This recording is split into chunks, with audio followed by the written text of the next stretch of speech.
Assalamualaikum warahmatullahi wabarakatuh. Selamat pagi siswa sekalian. Baiklah, kita lanjutkan untuk pelajaran fisika. Meneruskan yang kemarin ya. Pada pertemuan yang lalu kita sampai pada latihan soal ya. Saya sudah memberikan soal. Soalnya seperti di sini ada beberapa. Yang pertama, tuliskan dua perbedaan antara nuklida dan nukleon. Kemudian tuliskan nama nukleon, jumlah nukleon, misalnya ketik ya, jumlah proton dan jumlah neutron untuk nuklida berikut ini. Ya. Kemudian menghitung defek massa. Kemudian alasan mengapa isotop dengan nukleon lebih banyak cenderung tidak stabil dibandingkan dengan isotop dengan nukleon yang sedikit. Kemudian 5, bagaimana caranya isotop tidak stabil berubah menjadi isotop stabil. Berikan contohnya ini ya. Ini soalnya. Nah, untuk jawabannya karena ini modul ya yang dari kementerian ya. Tinggal lihat di bawahnya. Tapi sebelum melihat ke bawahnya, ini dikerjakan dulu ya. Cara mengerjakan modul itu dikerjakan dulu. Setelah selesai dikerjakan, baru kemudian melihat kuncinya begitu ya. Kuncinya ini sudah ada. Perbedaan antara nukleon dan nuklida ya. Ini nukleon dan nuklida. Nah, perbedaan nukleon dan nuklida. Nuklida adalah inti atom ya. Sedangkan nukleon itu adalah penyusun nuklida atau partikel penyusun inti. Ya. Lambang nuklida diartikan sebagai nama nuklida, sedangkan ini kurang D ya. Sedangkan lambang nukleon diartikan sebagai jumlah nukleon. Ya, jumlah nukleon itu berarti partikel penyusun intinya yang terdiri atas proton dan neutron. Ya. Seperti yang pertama ini ferrum. Ya, ferrum itu besi. Ya. Cuma nukleonnya, jumlah partikel penyusun intinya itu 56. Terdiri atas proton. Protonnya itu diambil dari nomor atomnya ini 26. Kemudian jumlah neutronnya itu berarti 56 dikurangi 26. Jadi ini adalah 30. Kemudian untuk Ni itu nikel dengan jumlah nukleon 60. Di sini dilihat di atas ya. Kemudian jumlah proton sama dengan nomor atom yang bawah 28. Dengan demikian bisa disimpulkan bahwa jumlah neutronnya adalah 60 dikurangi 28. Nah, begitu. Nah, sekarang untuk defek massa. Defek massa atau penyusutan massa itu berapa untuk soal yang tadi ya. Untuk nitrogen dengan nomor atom 7 dan nomor massa 14. Defek massanya ya. Defek massanya itu bisa dilihat di situ pakai warna merah.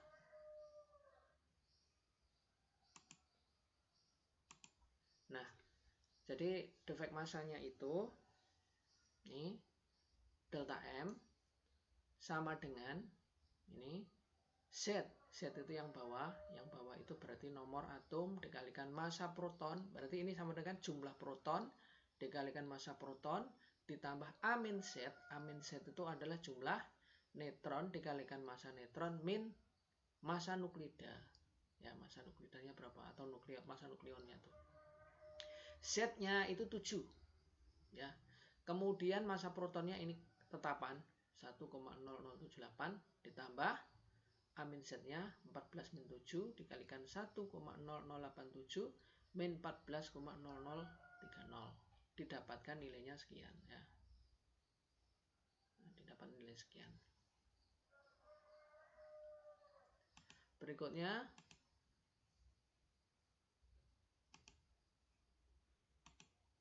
untuk energi ikat intinya itu adalah delta E-nya sama dengan delta M dikalikan kesetaraan massa dan energi, bahwa setiap satuan massa atom itu setara dengan energi sebesar 931 mega elektron volt gitu ya. begitu. 931 mega elektron volt. Didapatkan energinya adalah 104,7375 ya. Saya nggak ngecek ini ya, nanti silakan dicek sendiri ya. Kemudian energi ikat per nukleon ya, energi ikat per nukleon ya tinggal energi ikat inti dibagi dengan A.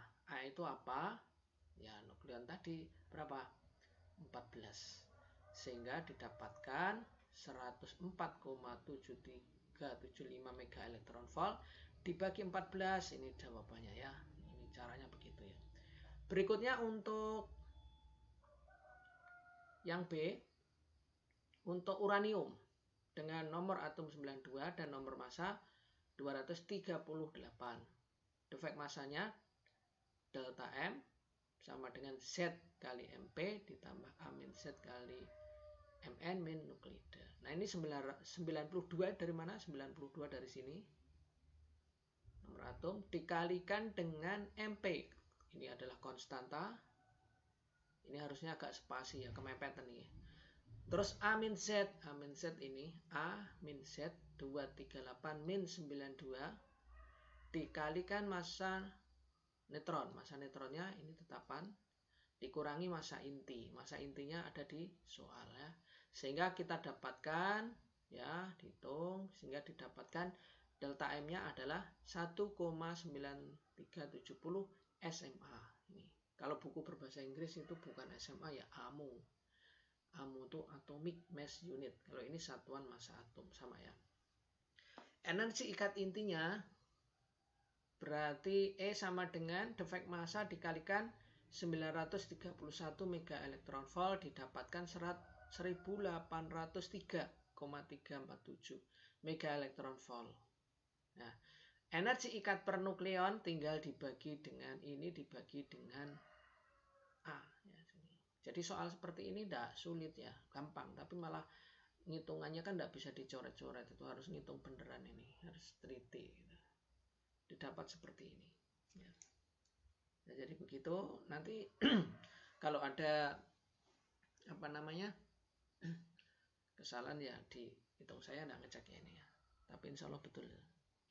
Kemudian yang nomor 4, isotop dengan nukleon lebih banyak, volume inti semakin besar dan semakin berpeluang melampaui jangkauan gaya ikat magnet. Jadi karena ukurannya besar gitu ya, sementara jangkauan gaya intinya itu tertentu, maka ada yang tidak tercover. Yang tidak tercover itu akan menyebabkan intinya itu tidak stabil begitu ya. Tidak stabil itu namanya nanti unsurnya unsur radioaktif pada pembahasan berikutnya ya. Berikutnya untuk nomor 5. Bagaimana cara supaya ini nomor 5 tadi soalnya sebentar. Naik manjat. Bagaimanakah caranya isotop tidak stabil berubah menjadi isotop stabil? Ya, lihat. Antara lain dengan melepas sebagian nukleon. Misalnya 613 ini akan melepas satu neutron menjadi isotop stabil. Lupa, ini kok tahu kalau ini stabil bagaimana ya? Ini bisa dilihat dari kestabilan inti. Untuk nomor atom kurang dari 20 ya, itu yang stabil itu jika antara jumlah proton dan jumlah neutronnya itu sama. Jadi 6 tambah 6, jumlah protonnya 6, jumlah neutronnya 6, jadi 12, itu stabil. Kalau misalnya yang unsur yang lain 7 ya, misalnya 7 itu yang stabil yang berapa? Ya 7, yang atasnya 14. Itu khusus untuk nomor atom-atom ringan atau yang nomor atomnya itu di bawah 20 ya, sampai dengan 20. Jadi itu ya jawabannya ya. Jadi baiknya itu dikerjakan dulu, jangan langsung lihat jawabannya untuk lain kali. Berikutnya untuk lembar ini, penilaian diri, ini diisi dengan jujur, sadar, dan bertanggung jawab. Ini untuk untuk kepentingan kalian sendiri ya. Saya sudah mampu membedakan nuklida dan nukleon, iya apa tidak gitu ya. Nanti kalau kok banyak yang tidak, itu berarti harus diulang lagi begitu ya. Begitu seterusnya. Nah, berikutnya yaitu Pembelajaran yang kedua yaitu tentang radioaktivitas ya. Tadi pada pembahasan yang sebelumnya, isotop tidak stabil selalu aktif ya, melakukan perubahan menuju isotop stabil ya. Jadi ya seperti manusia juga ingin dalam keadaan yang sempurna begitu ya, ingin keadaan yang bagus, yang mapan begitu ya, stabil ya. Unsur-unsur radioaktif pun juga demikian, berusaha untuk mencapai kestabilan ini dengan berbagai cara ya. Dengan cara melepaskan nukleon yang disebut dengan peristiwa peluruhan. Meluruh itu berarti ya apa ya, kalau bahasa Jawanya itu gegreki apa itu, semakin kecil gitu. Ada isotop yang cepat mencapai kestabilan, ada pula yang relatif lambat, ada juga yang sangat lambat gitu ya. Isotop yang cepat disebut memiliki aktivitas lebih tinggi dibandingkan dengan isotop yang lambat. Dalam kegiatan ini kalian akan mempelajari partikel apa saja yang dilepas atau dipancarkan, apa saja faktor yang mempengaruhi aktivitas radiasi dan dampak serta manfaatnya radioaktifnya. Kita mulai dulu, yang pertama adalah partikel radiasi. Pada isotop tidak stabil meluruh, beberapa partikel dilepas dalam beberapa bentuk antara lain ya. Yang pertama itu neutron. Dengan lambang N, ini neutron, yang bawahnya 0, atasnya 1. Z-nya 0, A-nya 1. Tidak bermuatan listrik dan bermasa 1 ini. 1. Kemudian proton dengan lambang 11 ya, itu atau seperti ini boleh juga. Muatan listriknya 1 positif, masanya 1. Kemudian deuteron, atau kalau buku lain ada yang nuliskan deuterium ya, dengan lambang H, dengan nomor atomnya 1, Z-nya 1, A-nya 2 ya. Masanya 2 SMA maksudnya, terdiri atas 1 proton dan 1 neutron. Kemudian triton ya, masanya 3 seperti ini. Kemudian sinar alfa. Sinar alfa itu sebenarnya helium ya. Alfa 24 atau helium adalah inti helium yang bermuatan listrik positif dan bermasa 4. Terdiri atas 2 proton dan 2 neutron. Ini 24. 4 itu dari sini ya, 2 tambah 2. Begitu. Sinar beta dengan lambang beta ini 0-1. Muatan listriknya adalah negatif, masanya 0.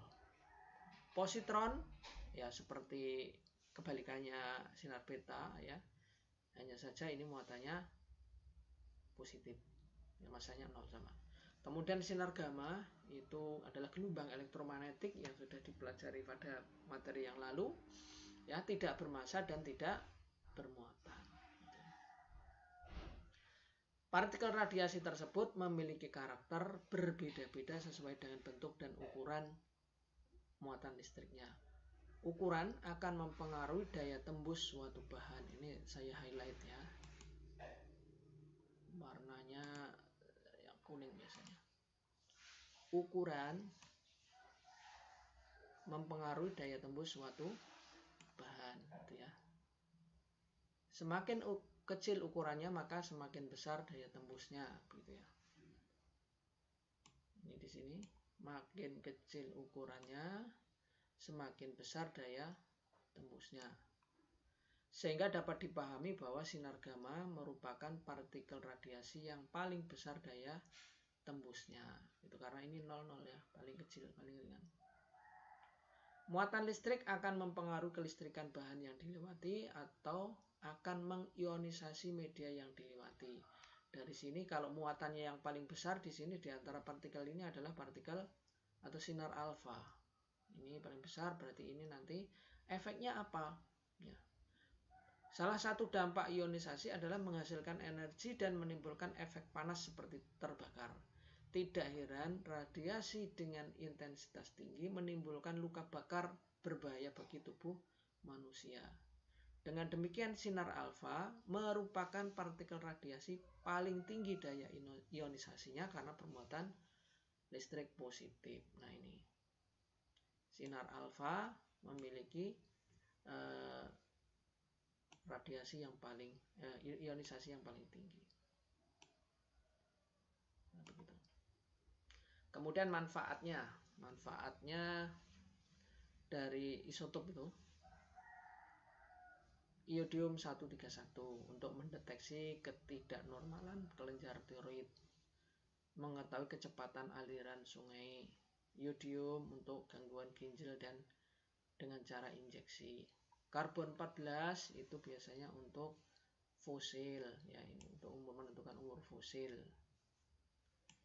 Dan juga ketidaknormalan diabetes dan kelenjar pankreas itu ya.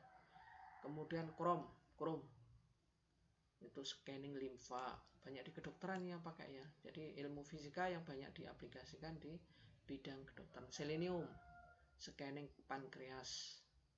Teknesium 99, scanning tulang dan seterusnya ya. Ini bisa kalian baca sendiri ya. Ini sifatnya hafalan, dan kalau dulu waktu zaman ujian nasional itu selalu ada soal ini, hafalannya 1 gitu ya. Ya gampang, tapi ya sebenarnya gampang hafalan, tapi kalau malah lupa ya nggak bisa ya, karena hafalan. Kemudian radiasi nuklir dalam jumlah terlalu tinggi menimbulkan dampak negatif terhadap kesehatan manusia. Contohnya kebocoran nuklir di Chernobyl di Ukraina tahun 86 ya. Kalau kamu belum lahir ya. Pak Eko sudah pernah itu waktu itu apa ya? Di televisi pada saat itu, di TVRI ya. Itu beritanya luar biasa.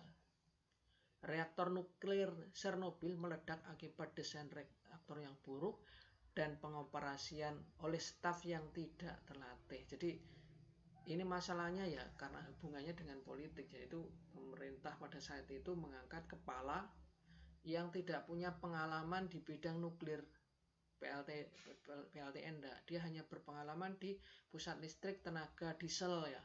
Ya, tapi kan mungkin kedekatan apa, akhirnya dilatih kepala, terus pada saat terjadi itu malah harusnya jangan ditambahi air, malah disirami air, akhirnya reaksinya itu reaksi yang tidak terkendali sehingga meletus ya. Akhirnya luar biasa, memanggil itu kalau di sini PDAM disemprot pakai air, itu justru akhirnya mati terpapar radiasi itu para anggota pemadam kebakarannya itu nggak ngerti karena dikerjakan oleh orang yang tidak memiliki ilmu atau tidak kompetensi di bidang itu. Makanya betul lah bahwa janganlah kita menempatkan seseorang itu bukan pada tempatnya gitu ya. Seperti dilansir medicalnewstoday.com, dosis radiasi bervariasi, biasanya dinyatakan dalam rad atau gray. 1 rad sama dengan 0,01 gray. Radiasi nuklir sebesar 30 rad menimbulkan gejala ringan yang terlihat di dalam darah. Radiasi dengan konsentrasi 30 hingga 200 rad membuat seseorang jatuh sakit. Jika radiasi mencapai 200 hingga 1000 rad, orang tersebut akan menderita sakit parah ya. Sementara itu dosis di atas 1000 rad berakibat fatal dan menimbulkan kematian.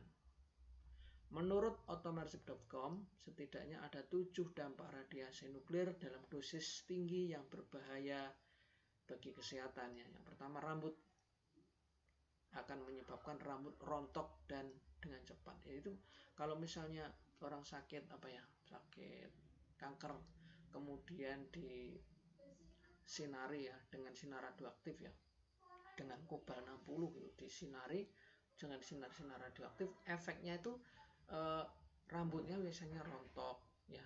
Kalau tidak begitu memutih ya.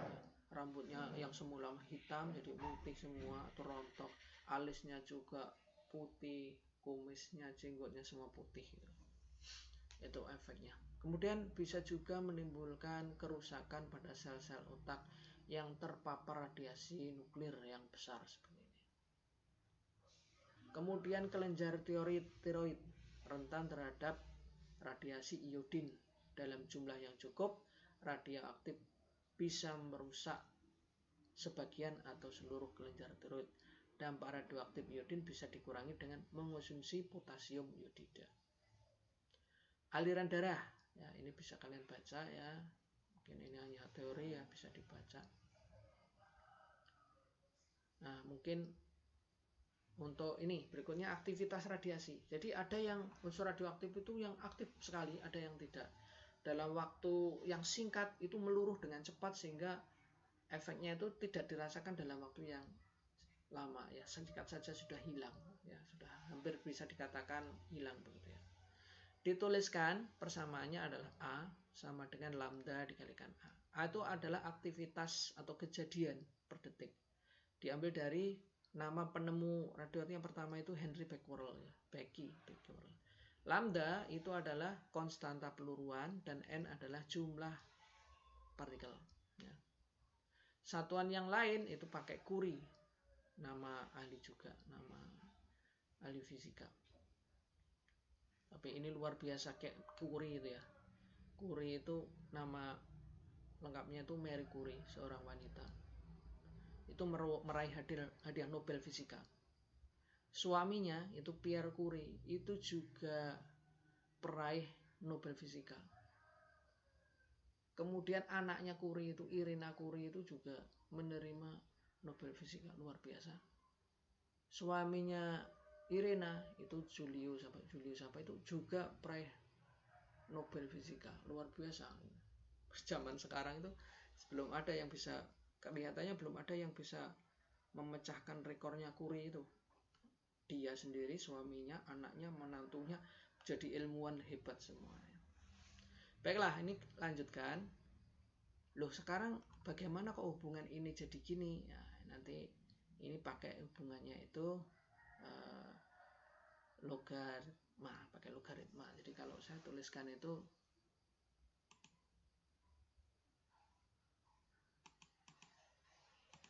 begini, aktivitas radiasi itu saya tuliskan begini. Laju radian dN dt sama dengan lambda n. Gitu ya. Terus dituliskan lagi nanti dN n sama dengan lambda dt gitu ya. Kemudian ini ruas kiri ruas kanan diintegral gitu. Gitu. Ini nanti ini adalah ln n. Jadi kalau misalnya dari n maaf, n0 per nt sampai ke nt, batas bawahnya n0, batas nt, ini waktunya dari 0 sampai t, maka kita bisa menulisnya ini ln dari n, dari n0 ke nt, begitu ya, sama dengan lambda t. Oh ini ada min, kalau ada salah ini tanda min ya. Ada min begitu. Jadi ini min lambda t. Nah ini nanti jadinya, oh ini salah, ini nt, ln nt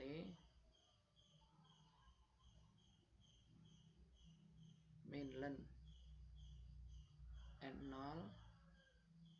sama dengan min lambda t gitu.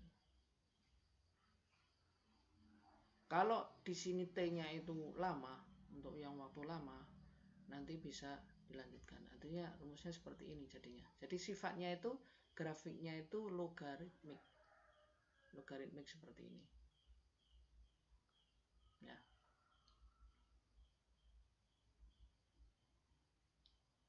Kalau ini misalnya aktivitas sampai kita menentukan waktu paruh, misalkan di sini N0, mula-mulanya di sini N0, di sini NT, ya begitu, itu, ini T-nya. Nah, tinggal nanti ditulis di atau pakai ini ya, apa-apa. Ini kan boleh, ini seperti ini boleh juga ditulis begini. Ln NT per N0 sama dengan min lambda T gitu. Sehingga inverse-nya logaritma itu adalah fungsi eksponensial. Berarti NT sama dengan NT per N0 ya. NT per N0 sama dengan, ini karena logaritma itu logaritma dengan bilangan pokok E sama dengan, ini tidak lurus ya, E pangkat min lambda T gitu. Rumusnya kan sudah sama ya. Jadinya NT sama dengan N0 E pangkat min lambda T gitu. Ini saya hapus ini di sini. Nah, begitu ya. Jadi ini diturunkan dari ini ya. Bisa tulisannya maaf masih jelek ya karena tidak terbiasa nulis pakai pen di sini. Nah, seperti ini hanya beda notasi deh ya. Ini pakai N berarti. Ini maksudnya sama. Kemudian waktu paruh. Waktu paruh itu adalah waktu yang diperlukan ya agar aktivitasnya itu tinggal separuhnya. Ya. Waktu yang diperlukan untuk mencapai nilai setengah atau waktu paruh atau ini kok bodoh baik waktu paruh umur paruh ya bodoh ya umur paruh atau half time. Nah, bagaimana cara ngitungnya? Sama dengan tadi aktivitasnya itu tinggal setengahnya, ini coret-coret ya kan, dicoret-coret, ini dicoret shred, ini shred begitu, nanti ini di len gitu ya, len setengah, nanti ada di sini. Bagaimana ini kesini caranya? Gini ceritanya itu ya, ceritanya itu kita pakai len semua, len setengah sama dengan len E pangkat min lambda T. Jadinya ini saya tulis sifat logaritma len 1 min len 2. Begitu. Len 1 min len 2 sama dengan ini karena len dan bilangan pokoknya sama, len itu sama dengan E log E kan. Jadi ini pangkatnya turun. Min lambda T. T-nya waktunya itu adalah waktu paruh. Waktu paruh lambangnya T besar begitu. Len 0 berapa? Len 0 itu 1. Ini min 0,693. Ini dari mana? Dari kalkulator ya. Lupa kok bisa ya apal penggaweane sih. Jadi min lambda T. Sehingga didapatkan umur paruh itu sama dengan 0,693 dibagi lambda, ini dia rumusnya. Ini ya. Begitu. Nanti di utak-utik di sini rumusnya bisa dapat hubungan seperti ini. A per A0 itu sama dengan setengah pangkat N. Ya, setengah pangkat N. Contohnya, mari kita gunakan untuk memecahkan masalah dari seorang arkeolog yang menemukan batuan purba di Gunung Padang Cianjur. Pada fosil yang ditemukan terdapat sisanya 25% karbon aktif karbon 14. Jika umur paruh karbon 14 itu adalah 5.600 tahun, berapa umur fosil? 25% sama dengan seperempat. Seperempat sama dengan setengah pangkat 2. Berarti N-nya 2 kan? N2 itu berarti T-nya sama dengan 2 dikalikan waktu paruh. 2 kalikan ini berarti umurnya 11.200. Jadi umur fosilnya itu adalah 11.200 tahun begitu ya.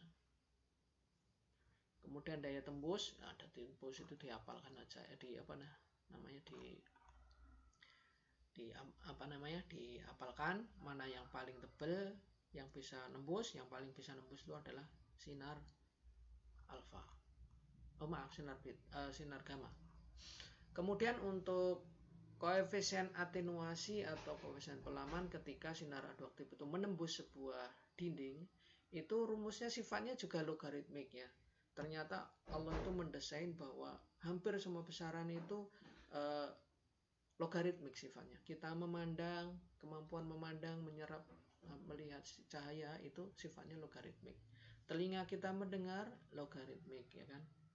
Kemudian alam binatang-binatang atau tumbuh-tumbuhan tumbuh sifatnya logaritmik. Ini juga logaritmik. Ini penurunannya sama dengan yang tadi ya. Kalau umur yang diperlukan untuk melurus sehingga menjadi setengahnya namanya umur paruh. Kalau tebalnya lapisan sehingga intensitasnya tinggal separuhnya dari semula, itu disebut nilai setengah atau half value layer, HVL. Jadi tebalnya lapisan yang membuat intensitasnya itu menjadi separuhnya. Nah, seperti itu ya. Ini caranya persis, penurunnya sama ya. Kemudian rangkumannya. Yang terpenting rangkuman. Partikel radiasi yang dipancarkan radioisotop memiliki daya tembus dan daya ionisasi yang berbeda-beda.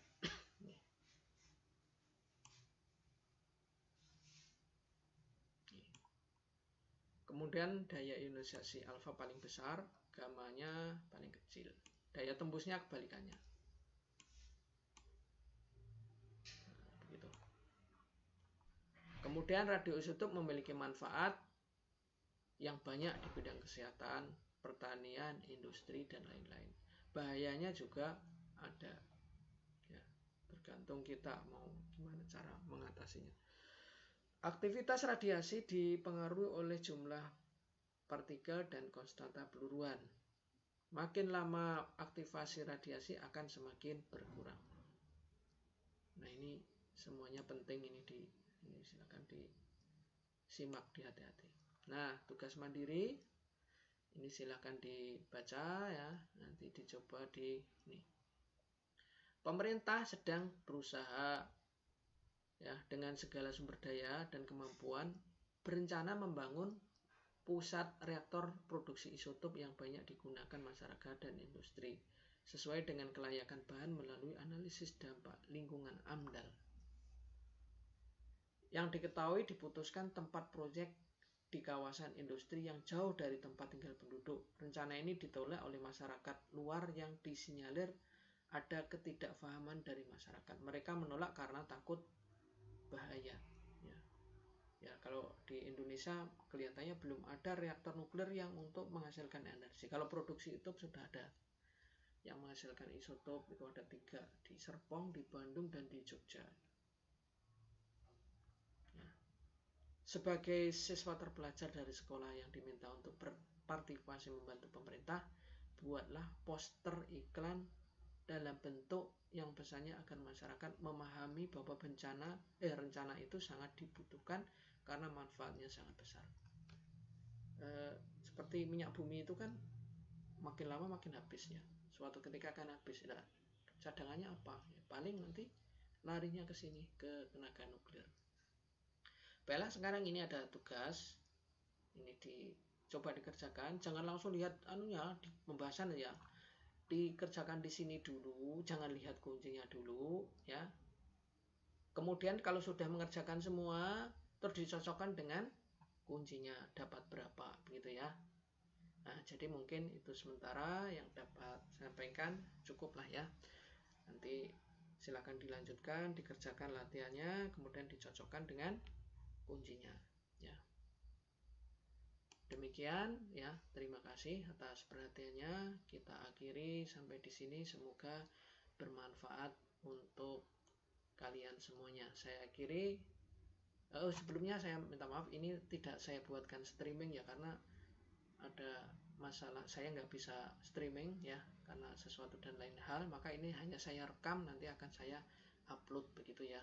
Terima kasih. Assalamualaikum warahmatullahi wabarakatuh.